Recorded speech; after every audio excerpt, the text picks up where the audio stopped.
For the last 12 months, Donald Trump has done everything in his power to discredit the Russia investigation.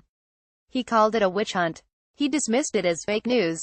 He blamed it on Democrats who couldn't accept the fact that Hillary Clinton lost the election. He begged James Comey to end it and fired him when he refused.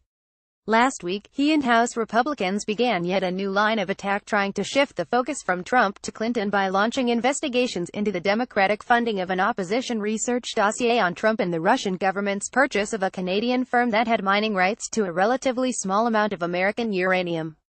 Both issues are non-starters. The Trump dossier was initially funded by Republican never-Trumpers during the GOP primary. Democrats merely took over funding using the same company once Trump won the nomination. And while the State Department under Clinton did indeed approve the Russian uranium deal, it was only one of 11 government agencies, led by the Treasury Department, to do so, and by law, none of that uranium can be sold outside the United States without U.S. approval. But no matter. Any traction Trump and Republicans might have gained from those diversions was crushed on October 30, when Special Counsel Robert Mueller lowered the boom on former Trump campaign manager Paul Manafort and his business partner, Rick Gates. According to Mueller, Manafort and Gates hoovered up $75 million working for Ukrainian political parties tied to Russia and then laundered that money to hide payments from foreign entities. They've been indicted on 12 counts, including conspiracy against the United States and conspiracy to launder money. At the same time, and much more damaging for Trump, Mueller revealed that former Trump foreign policy advisor George Papadopoulos had pleaded guilty to lying to the FBI about his efforts to set up meetings with Russian officials. Trump may argue that any crimes Manafort and Gates committed predated the Trump campaign, but not so with Papadopoulos. Trump's doing his best to infantilize Papadopoulos as if he were a baby in diapers last year. No sale. Papadopoulos was a member of Trump's hastily convened Foreign Policy Advisory Committee. Trump called even him an excellent guy.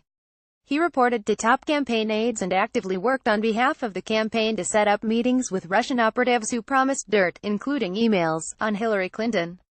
If that's not collusion, I don't know what is. Even more perilous for Trumpers is the fact that Papadopoulos has been cooperating with the special counsel's team since his arrest in July.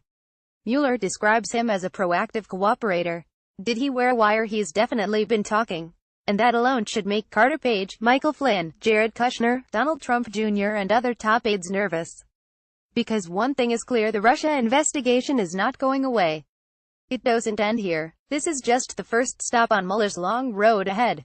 As one of Mueller's team told the judge in the Papadopoulos hearing that there's a large-scale, ongoing investigation of which this case is a small part. There will be more indictments. There will be more people charged, leading from campaign workers to White House staffers and perhaps all the way to the Oval Office. Make no mistake about it. This is huge. Or, as Joe Biden might say, this is a BFD. Mueller's actions prove that everything Trump has said about the Russia investigation so far is wrong. It is not a witch hunt. It is not about nothing. It is not a sideshow created by Democrats. It is a serious investigation into serious issues of collusion and obstruction, conducted by a serious senior prosecutor. In 5 short months, it has already uncovered evidence of criminal activity by 3 members of Donald Trump's political team. We learned a lot about Donald Trump this week. We learned that he lies even more than we thought, that he's in denial about the gravity of the Russia investigation, and that his staff did, in fact, collude with Kremlin operatives on the 2016 election. We also learned a lot about Robert Mueller. He's tough. He's fearless. He's a brilliant prosecutor. He's in it for the long haul. And he can keep a secret. Nobody, and I mean nobody, knew had arrested George Papadopoulos and recruited him to turn state's evidence. Most of all, we learned this week who's the most feared and powerful man in Washington today. No, it's not President Donald Trump. It's Robert Mueller. And he's just getting started.